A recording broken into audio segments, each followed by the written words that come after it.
We're back. You know, we know one thing about Mitt Romney. He wants to be president of the United States. But what would a Mitt Romney presidency actually be like or look like? We're taking a look at some of the candidates' statements on major policy issues to try to figure out where this fella stands and who's influencing those stands. Well, Casey Hunt's a national political reporter for AP. She's been covering the Romney campaign at a close distance out in Iowa right now.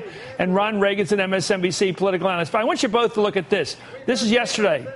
On Face the Nation, Mitt Romney took a hawkish stance toward Iran on Face the Nation. Let's watch him.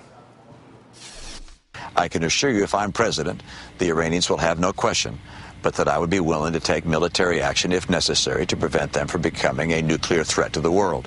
I don't believe at this stage, therefore, if I'm president, that we need to have a war powers approval or a special authorization for military force. The president has that capacity now. We cannot survive a course of action which would include a nuclear Iran, and we must be willing to take any and all action. They must all those actions must be on the table.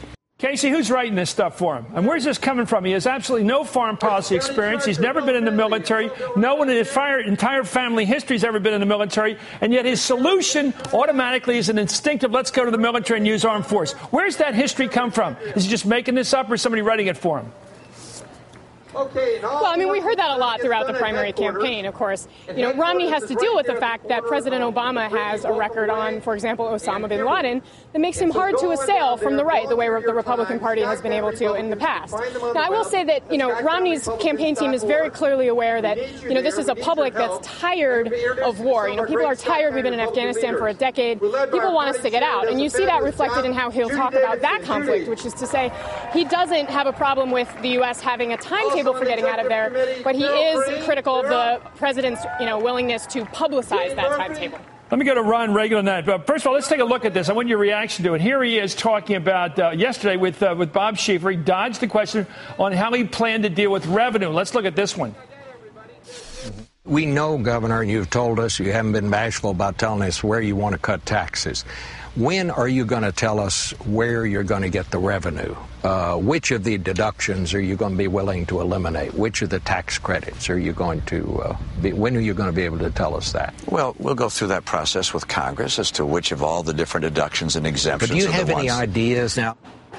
Well, you know, there it is. You know, he gives something there, Ron. He gets completely for the neocon guys, Dan Senor and the rest of them around him. And Bolton, of all the people in the world to be giving you advice about peace and war, John Bolton, who only knows one of those answers. And now on the issue of taxes, where he's supposed to be Mr. Business, Mr. Expert, you're a favorite accountant, he can't tell you what he's going to deal with, how he's going to deal with this thing. Well, he once said, not too long ago, that if he gave too many details about his economic policies, that would be problematic because people wouldn't like the details much and they'd be less likely to vote for him. So, yeah, well, that's but he has signed on to the... Yeah, I guess so. He has signed on to the Ryan budget plan, of course, and so we know that his general tendency is to privatize everything.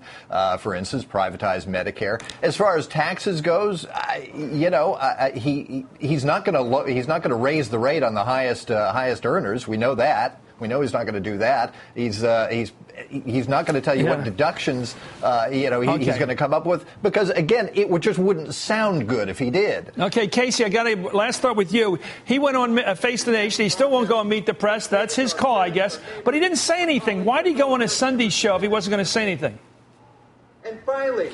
Well, you're seeing this challenge sort of play out. Romney's been able to spend most of the primary campaign sort of, you know, being careful about what details he does release. We were talking to his top strategist, Stuart Stevens, yesterday, and he said that, you know, what we were hearing 3 months ago isn't going to be the same as what we're going to be hearing 4 months from now, that the candidates, you know, that he will evolve over time. So it's going to be interesting to see if he does, in fact, if he is forced to roll out more specifics. I mean, he took some heat yesterday. We'll keep up with you, Casey. We'll follow you again out there on the Romney campaign. Ron Reagan, as always, thank you, sir.